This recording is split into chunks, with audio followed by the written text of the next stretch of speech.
അപ്പോൾ കഴിഞ്ഞ വീഡിയോയിൽ നമ്മൾ എന്താണ് പറഞ്ഞത്? ഫാരഡേ ലോസ് ഓഫ് ഇലക്ട്രോളിസിന്റെ ഒരു പ്രോബ്ലമാണ് ചെയ്തത്. സെക്കൻഡ് ലോ ഓഫ് ഇലക്ട്രോളിസിസ് അടിസ്ഥാനമാക്കിയിട്ടുള്ള ഒരു പ്രോബ്ലമാണ് നമ്മൾ ചെയ്തത് അല്ലേ? അതിന്റെ ക്വസ്റ്റ്യൻ എന്തായിരുന്നു? ഇതായിരുന്നു ക്വസ്റ്റ്യൻ അല്ലേ? എന്താണ് ക്വസ്റ്റ്യൻ? എന്താണ് ക്വസ്റ്റ്യനിൽ പറയുന്നത്? രണ്ട് ഇലക്ട്രോളിറ്റിക് സൊല്യൂഷൻ ഉണ്ട്. ഒന്ന് സിൽവർ നൈട്രേറ്റ് ആണ്, രണ്ടാമത് കോപ്പർ സൾഫേറ്റ് ആണ്. രണ്ട് ലോയുടെയും 4.5 ആംപിയർ കറന്റ് പാസ് ചെയ്യുന്നുണ്ട്. പാസ് ചെയ്യുമ്പോൾ ഒരു ഇലക്ട്രോഡിൽ, അതായത് സിൽവർ നൈട്രേറ്റ് എടുത്ത ഇലക്ട്രോഡിൽ 1.078 ഗ്രാം സിൽവർ ഡിപ്പോസിറ്റ് ചെയ്യുന്നുണ്ട് എന്ന് പറഞ്ഞ്,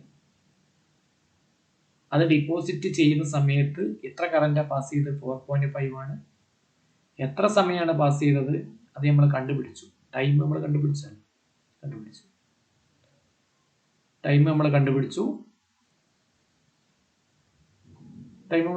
കണ്ടുപിടിച്ചു. അപ്പൊ ഇവിടെ എത്ര സിൽവർ എത്ര പാസ് ചെയ്യുന്നുണ്ട്, സിൽവർ എത്ര ഡിപ്പോസിറ്റ് ചെയ്യുന്നുണ്ട് എന്ന് നമ്മൾ കണ്ടുപിടിച്ചതല്ല, സിൽവർ എത്ര ഡിപ്പോസിറ്റ് ചെയ്യുന്നുണ്ട് എന്ന് ഇവിടെ പറഞ്ഞിട്ടുണ്ട്. അപ്പൊ ഇത്രയും ഡിപ്പോസിറ്റ് ചെയ്യണമെങ്കിൽ എത്ര കൂളം ഇലക്ട്രിസിറ്റി വേണമെന്ന് നമ്മൾ കണ്ടുപിടിക്കും കേട്ടോ. അപ്പൊ ഫസ്റ്റ് നമ്മൾ എന്താ ചെയ്തത്? ഫസ്റ്റ് നമ്മൾ ചെയ്തത്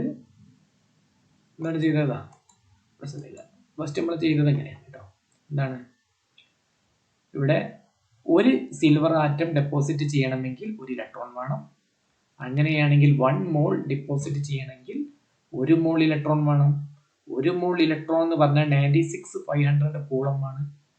ഇനി 1 മോൾ എന്ന് പറഞ്ഞു കഴിഞ്ഞാൽ എത്രയാണ്? 107.8 ഗ്രാം ആണ്. അതായത് 107.8 ഗ്രാം ഡിപ്പോസിറ്റ് ചെയ്യണമെങ്കിൽ 1 മോൾ ഇലക്ട്രോൺ വേണം. അതായത് 96,500 കൂളം വേണം. അതാണ് ഇവിടെ എഴുതിയത്. ഇവിടെ സി എന്നുണ്ട് കേട്ടോ, നമ്മൾ വിട്ടുപോയതാണ്. അപ്പം 107.8 ഗ്രാം ഡിപ്പോസിറ്റ് ചെയ്യണമെങ്കിൽ ഇത്രയും കൂളം വേണം. അങ്ങനെയാണെങ്കിൽ 1 ഗ്രാം ഡിപ്പോസിറ്റ് ചെയ്യണമെങ്കിൽ എന്താ ചെയ്യേണ്ടത്? ഡിവൈഡഡ് ബൈ 107.8 ചെയ്യും. അപ്പോൾ 1 ഗ്രാം ഡിപ്പോസിറ്റ് ചെയ്യണമെങ്കിൽ എത്ര കൂളം പാസ് ചെയ്യണം? ഇത്രയും കൂളം പാസ് ചെയ്യണം. അങ്ങനെയാണെങ്കിൽ ഇവിടെ എത്ര പറഞ്ഞ പ്രോബ്ലത്തിൽ എത്ര പറഞ്ഞത്? 1.078 ഗ്രാം ഡിപ്പോസിറ്റ് ചെയ്യുന്നുണ്ട് എന്നാണ് പറഞ്ഞത്. അപ്പൊ അത്രയും ഡിപ്പോസിറ്റ് ചെയ്യണമെങ്കിൽ 965 കൂളം, അതായത് ഇതിനോട് മൾട്ടിപ്ലൈ ചെയ്യുമ്പോൾ നമുക്ക് 965 കൂളം എന്ന് കിട്ടും കേട്ടോ. അപ്പൊ ഫസ്റ്റ് നമ്മൾ കണ്ടുപിടിക്കുന്നത് എന്താണ്? എത്ര കൂളം ഇലക്ട്രിസിറ്റിയാണ് ഇതിലൂടെ പാസ് ചെയ്തതെന്ന് കണ്ടുപിടിക്കണം. കാരണം നമുക്ക് കണ്ടുപിടിക്കേണ്ടത് എന്താണ്? ടി ആണ്. അപ്പൊ ടി എന്ന് പറഞ്ഞാൽ കണ്ടുപിടിക്കണം. പക്ഷെ ഫസ്റ്റ് ക്യൂ എന്താന്ന് കണ്ടുപിടിക്കണം. ക്യൂ തന്നിട്ടില്ല. തന്നിട്ടില്ല. അപ്പൊ ക്യൂ കിട്ടാൻ വേണ്ടിയിട്ടാണ് സിൽവർ ഇത്ര ഡിപ്പോസിറ്റ് ചെയ്യുന്നുണ്ട് എന്ന് പറഞ്ഞത് കേട്ടോ. ഇത് പറഞ്ഞിട്ടില്ലെങ്കിൽ നമുക്കിത് കിട്ടൂല കേട്ടോ. അപ്പൊ ഫസ്റ്റ് നമ്മൾ എന്താണ് കണ്ടുപിടിക്കേണ്ടത്? നമ്മൾ കണ്ടുപിടിക്കേണ്ട കാര്യം ഇതാണ്: എത്ര ടൈമാണ് ഈ രണ്ട് ഇലക്ട്രോളിറ്റിക് സൊല്യൂഷനിലൂടെയും, അതായത് കോപ്പർ സൾഫേറ്റിലൂടെയും സിൽവർ നൈട്രേറ്റിലൂടെയും എത്ര സമയമാണ് 4.5 ആംപിയർ പാസ് ചെയ്തതെന്നാണ് നമ്മൾ കണ്ടുപിടിക്കേണ്ടത്. പക്ഷെ അത് കണ്ടുപിടിക്കണമെങ്കിൽ ഫസ്റ്റ് നമ്മൾ എന്ത് കണ്ടുപിടിക്കണം? എത്ര കൂളം ഇലക്ട്രിസിറ്റിയാണ് ഈ രണ്ട് ഇലക്ട്രോലൈറ്റിക് സെല്ലിലൂടെയും പാസ് ചെയ്തതെന്ന് കണ്ടുപിടിക്കണം. അപ്പൊ ഫസ്റ്റ് നമ്മൾ ചെയ്യുന്നത് എന്താണ്? രണ്ട് ഇലക്ട്രോലൈറ്റിക് സെല്ല് കണ്ടുപിടിക്കൂല. ഒന്നാമത്തെ ഇലക്ട്രോലൈറ്റിക് സെല്ലായ സിൽവർ നൈട്രേറ്റിലൂടെ എത്ര കൂളം ഇലക്ട്രിസിറ്റി പാസ് ചെയ്യുന്നതെന്ന് നമ്മൾ കണ്ടുപിടിക്കും. അതാണ് ഇപ്പൊ കണ്ടുപിടിച്ചത്. സിൽവർ നൈട്രേറ്റിലൂടെ എത്ര ഇലക്ട്രിസിറ്റിയാണ് പാസ് ചെയ്തത്? 96,500 കൂളമാണ് പാസ് ചെയ്തത്. അതെങ്ങനെ നമുക്ക് മനസ്സിലായത്?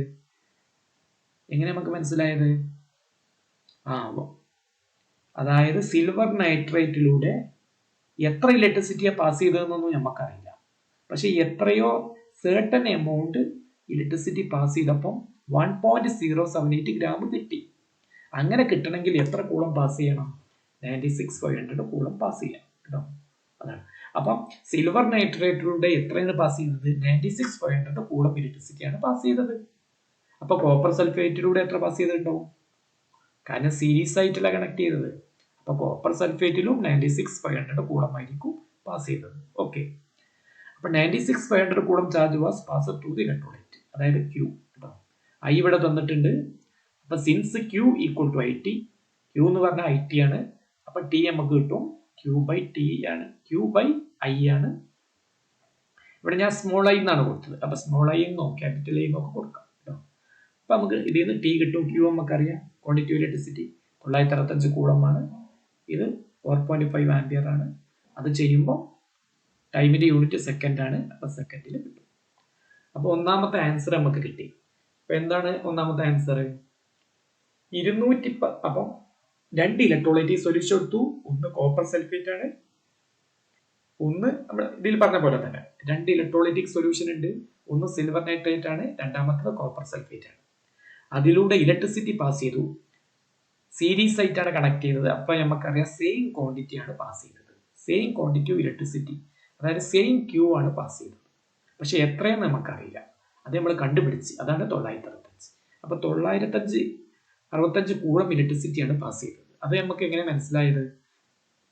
1.078 ഗ്രാം ആണ് സിൽവർ ആണ് ഡിപ്പോസിറ്റ് ചെയ്യുന്നത്. അപ്പൊ 1.078 ഗ്രാം സിൽവർ ഡിപ്പോസിറ്റ് ചെയ്യണമെങ്കിൽ 965 കൂളം പാസ് ചെയ്യണം. ഓക്കെ, അപ്പൊ അങ്ങനെ പാസ് ചെയ്യുകയാണെങ്കിൽ എത്ര ടൈം എടുക്കും? ടി എന്ന് പറഞ്ഞു കഴിഞ്ഞാൽ 214.4 സെക്കൻഡ് ആയിരിക്കും എടുക്കുക ടൈം. ഓക്കെ, ഇനി അതിന്റെ second part, to find mass of copper deposited. Okay, അപ്പോൾ ഇതേപോലെ നമ്മൾ ഇക്വേഷൻ എഴുതുക. ഇടാം ഇതേപോലെ നമ്മൾ ഇക്വേഷൻ എഴുതുക. Copper 2 plus 2 electron equal to copper എഴുതുക. അപ്പൊ ഇവിടെ നോക്കിയാൽ നേരത്തെ പോലെ തന്നെ ഒരു കോപ്പർ ഡിപ്പോസിറ്റ് ചെയ്യണമെങ്കിൽ 2 മോൾ ഇലക്ട്രോൺ വേണം. കാരണം ഇവിടെ 2 പ്ലസ് ആണ്. അപ്പൊ ഇത് രണ്ടും കൂടി ന്യൂട്രലൈസ് ചെയ്യണം. ഈ 2 ഈ മൈനസും ഈ 2 പ്ലസും ക്യാൻസൽ ചെയ്യണം. അപ്പോൾ ഒരു കോപ്പർ ഡിപ്പോസിറ്റ് ചെയ്യണമെങ്കിൽ 2 ഇലക്ട്രോൺ വേണം. അപ്പോൾ 1 മോൾ കോപ്പർ ഡിപ്പോസിറ്റ് ചെയ്യണമെങ്കിൽ എത്ര മോൾ വേണം? 2 മോൾ വേണം. ഇനി 1 മോൾ കോപ്പർ എന്ന് പറഞ്ഞു കഴിഞ്ഞാൽ എത്രയാണ്? അത് പ്രോബ്ലത്തിന് തന്നിട്ടുണ്ട്. അറ്റോമിക് മാസ് ഓഫ് കോപ്പർ എന്ന് തന്നിട്ടുണ്ട്. അതായത് മോളാർ മാസ് ഓഫ് കോപ്പർ ആണ്. എത്രയാണ്? 63.5 ഗ്രാം ഓഫ് കോപ്പർ ആണ്. അപ്പൊ 63.5 ഗ്രാം കോപ്പർ ഡെപ്പോസിറ്റ് ചെയ്യണമെങ്കിൽ 2 മോൾ കോപ്പർ 2 മോൾ ഇലക്ട്രോൺ പാസ് ചെയ്യണം. ഇനി 2 മോൾ ഇലക്ട്രോൺ എന്ന് പറഞ്ഞു കഴിഞ്ഞാൽ എത്ര കൂളം ചാർജ് ആണ്? 2 × 96,500 ആണ്. 1 മോൾ എന്ന് പറഞ്ഞാൽ 96,500 കൂളം. അപ്പം ഇവിടെ 2 ആണ്. അപ്പൊ 2 × 96,500 coulomb of charge produces 63 gram. അപ്പൊ 63 ഗ്രാം കിട്ടണമെങ്കിൽ 2 × 96,500 കൂളം ഓഫ് ഇലക്ട്രിസിറ്റി പാസ് ചെയ്യണം. അങ്ങനെയാണെങ്കിൽ 5 ഗ്രാം കോപ്പർ കിട്ടണമെങ്കിൽ ഇത്രയും കൂളം പാസ് ചെയ്യണം കേട്ടോ.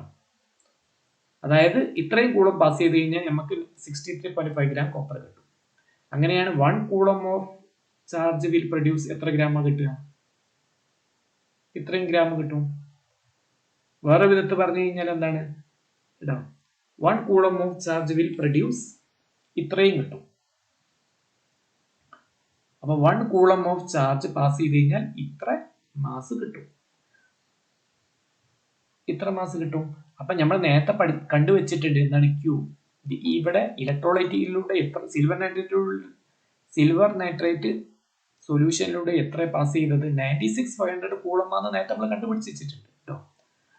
കണ്ടുപിടിച്ചിട്ടില്ലേ അല്ലെ? 2 ഇലക്ട്രോലൈറ്റും സീരീസ് ആണ്. അതുകൊണ്ട് 96,500 കൂളം ഓഫ് ചാർജ് പാസ് ചെയ്ത് കഴിഞ്ഞാൽ ഇത്രയും ഗ്രാം കോപ്പർ കിട്ടും. അതാണ് 0.175 ഗ്രാം കേട്ടോ. അപ്പൊ ഇവിടെ എത്രയാണ് കിട്ടിയത്? ഈ പ്രോബ്ലത്തിന് ഈ ഇക്വേഷൻ നമുക്ക് എന്താണ് കിട്ടിയത്? 63.5 ഗ്രാം, അതായത് 1 മോൾ കോപ്പർ കിട്ടണമെങ്കിൽ 2 × 96,500 കൂളം വേണം. ഇത്രയും കൂളം ഉണ്ടെങ്കിൽ 63 ഗ്രാം കിട്ടും. അങ്ങനെയാണെങ്കിൽ 1 കൂളം ചാർജ് പാസ് ചെയ്ത് കഴിഞ്ഞാൽ എത്ര ഗ്രാം കോപ്പർ കിട്ടും? ഇത്രയും ഗ്രാം കോപ്പർ കിട്ടും. ഇവിടെ എത്രയാണ് പാസ് ചെയ്തത്? ക്വാണ്ടിറ്റി ഇലക്ട്രിസിറ്റി ക്യൂ കണ്ടുപിടിച്ചിട്ടില്ലേ നമ്മൾ ഈ പ്രോബ്ലത്തിന്റെ ഫസ്റ്റ് പാർട്ടിൽ? എത്രയാണ്?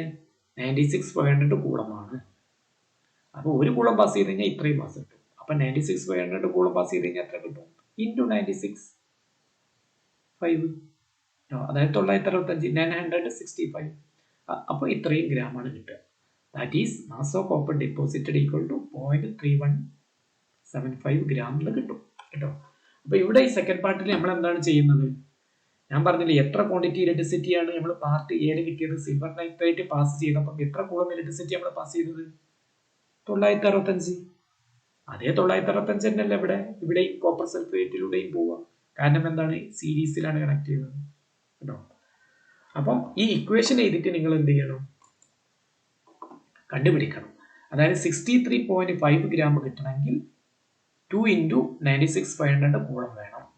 അങ്ങനെയാണെങ്കിൽ 1 കൂളം പാസ് ചെയ്ത് കഴിഞ്ഞാൽ ഇത്ര കിട്ടും. ഇവിടെ എത്ര പാസ് ചെയ്ത്? 96,500 കൂളം ചാർജാണ്. അപ്പൊ ഇത്രയും ഗ്രാം കോപ്പർ ആയിരിക്കും ഡിപ്പോസിറ്റ് ചെയ്യുക. ഓക്കെ. ഇനി ഇത് തന്നെ ഈ കോപ്പറിന്റെ ഭാഗമല്ലേ നമുക്ക് സെക്കൻഡ് ലോ അല്ലേ, ഈ സെക്കൻഡ് ലോ ഓഫ് ഇലക്ട്രോളിസിസ് ഇല്ല, അതിന്റെ ഇക്വേഷൻ ഉപയോഗിച്ചിട്ട് നമുക്ക് ചെയ്യാൻ പറ്റും. അതാണ് another method to find mass of copper is to use Faraday second law. Second law ഉപയോഗിച്ചിട്ട് നമുക്ക് കോപ്പറിന്റെ ഫസ്റ്റ് പാർട്ട് അങ്ങനെ ചെയ്യാൻ പറ്റും. സെക്കൻഡ് പാർട്ട് നമുക്ക് ഇങ്ങനെയും ചെയ്യാം. എന്തൊക്കെ ഇവിടെ തന്നത്? മാസ് ഓഫ് സിൽവർ ഡിപ്പോസിറ്റഡ് അത് തന്നിട്ടുണ്ടല്ലോ. Mass of silver deposited 1.078 gram. ഇനി മാസ് ഓഫ് കോപ്പർ അതാണ് കണ്ടുപിടിക്കേണ്ടത്. സെക്കൻഡ് പാർട്ടിൽ കണ്ടുപിടിക്കേണ്ടത് അതെന്നല്ല, ക്വസ്റ്റ്യൻ മാർക്ക്. അതെന്താണ്? WCU നീക്കുക കേട്ടോ. ഇനി equivalent mass of copper, equivalent mass of copper അതാണ് ECU എന്ന് പറയുന്നത്. ഇക്വലന്റ് മാസ് എന്ന് പറഞ്ഞാൽ ഗ്രാം അറ്റോമിക് അല്ലെങ്കിൽ molar mass divided by charge. അപ്പൊ ആറ്റാണെങ്കിൽ ഇവിടെ അയോൺ ആണ്, Cu2+ ആണല്ലോ, കോപ്പർ 2+ ആണ്. കോപ്പർ സൾഫേറ്റിൽ കോപ്പർ എങ്ങനെയാണ്? 2+ ആയിട്ടാണ്. അപ്പൊ ചാർജ് ആണ് കേട്ടോ. ചാർജ് എത്രയാണ്? 2 ആണ്. അപ്പൊ കോപ്പറിന്റെ ഈക്വൽ മാസ് എങ്ങനെയാ കണ്ടുപിടിക്കുക? ഗ്രാം അറ്റോമിക് മാസ് അല്ലെങ്കിൽ അറ്റോമിക് മാസ് എന്ന് എഴുതിയാലും മതി, or molar mass divided by charge. Copper സൾഫേറ്റിൽ കോപ്പറിന്റെ ചാർജ് എത്ര? Cu2+ എന്നാണ്. Cu2+ ആണ്. അപ്പൊ 2 കൊണ്ട് ഡിവൈഡ് ചെയ്യും. അപ്പം ഗ്രാം അറ്റോമിക് മാസ് തന്നിട്ടുണ്ട് കേട്ടോ. അപ്പൊ ഡിവൈഡ് ബൈ 2, അപ്പൊ നമുക്ക് 31.75 ഗ്രാം എന്ന് കിട്ടി. ഇത് ഈക്വൽ മാസ് ഓഫ് കോപ്പർ ആണ്. ഇനി ഈക്വൽ മാസ് ഓഫ് സിൽവർ അതും തന്നിട്ടുണ്ട്. ഈക്വൽ മാസ് ഓഫ് സിൽവർ തന്നിട്ടില്ലേ? അതെന്താണ്? മോളാർ മാസ് ഡിവൈഡഡ് ബൈ, ഇവിടെ ഞങ്ങൾ എഴുതിയിട്ടില്ല കേട്ടോ. ഈക്വൽ മാസ് ഓഫ് സിൽവർ എന്ന് പറഞ്ഞു കഴിഞ്ഞാൽ ശരിക്കും എന്താണ്? ഇതേപോലെ എഴുതണം. എന്ത് എഴുതണം? Gram atomic mass or molar mass of silver എന്ന് എഴുതാണ് കേട്ടോ. ഇവിടെ ഞാൻ സിൽവർ എഴുതിയിട്ടില്ല. അപ്പം ഇവിടെ കോപ്പർ എഴുതുക. അപ്പൊ ഇവിടെ നിങ്ങൾ എന്ത് ചെയ്യണം? Equivalent mass of copper ECU എന്ന് പറഞ്ഞിട്ട് നിങ്ങൾ എന്ത് ചെയ്യണം? Gram atomic or molar mass of copper എഴുതുക, divided by charge divided by charge കേട്ടോ. അപ്പൊ നമ്മൾക്ക് ഇങ്ങനെ കിട്ടും. അതേപോലെ ഇവിടെ ഈക്വൽ മാസ് ഓഫ് സിൽവർ എന്ന് പറഞ്ഞു കഴിഞ്ഞാൽ ഇതേപോലെ എഴുതണം.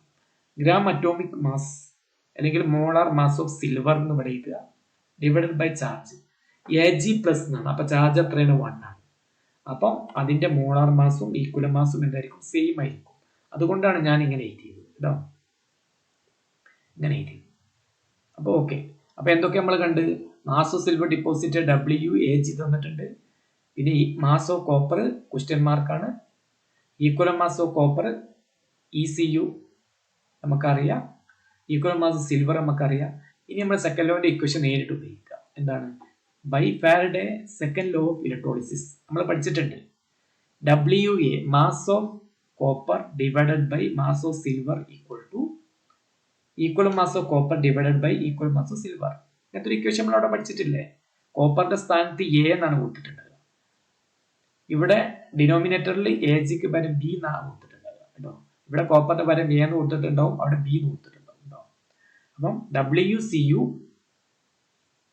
weight of copper divided by weight of silver equal to equal mass of copper divided by equal mass of silver കേട്ടോ. അപ്പൊ ഇതിൽ നിന്ന് നമുക്ക് എന്താണ് കണ്ടുപിടിക്കേണ്ടത്? മാസ് ഓഫ് കോപ്പർ ആണ്. മാസ് ഓഫ് കോപ്പർ ആണ് കണ്ടുപിടിക്കേണ്ടത്. അപ്പം ഇതിനെ ഇതുകൊണ്ട് മൾട്ടിപ്ലൈ ചെയ്യാം, എന്നിട്ട് ഇതിനെ ഡിവൈഡ് ചെയ്യാം. അപ്പൊ ഇവിടെ തന്നിട്ടുണ്ട് ഇക്വേഷൻ. WCU എങ്ങനെ വരും? എന്നിട്ട് എന്ത് ചെയ്യുക? സബ്സ്റ്റിറ്റ്യൂട്ട് ചെയ്യുക. ഒക്കെ നമുക്ക് അറിയുന്നതാണ്, മുകളിൽ എഴുതിയിട്ടില്ലേ? അപ്പൊ നമുക്ക് ഈ വാല്യൂ കിട്ടും. ഈ വാല്യൂ നേരത്തെ കിട്ടിയില്ലേ? അതേ വാല്യൂ തന്നെയുള്ളത്. അപ്പൊ മാസ് ഓഫ് കോപ്പർ ഡെപ്പോസിറ്റഡ് കിട്ടിയിട്ടുണ്ട് കേട്ടോ.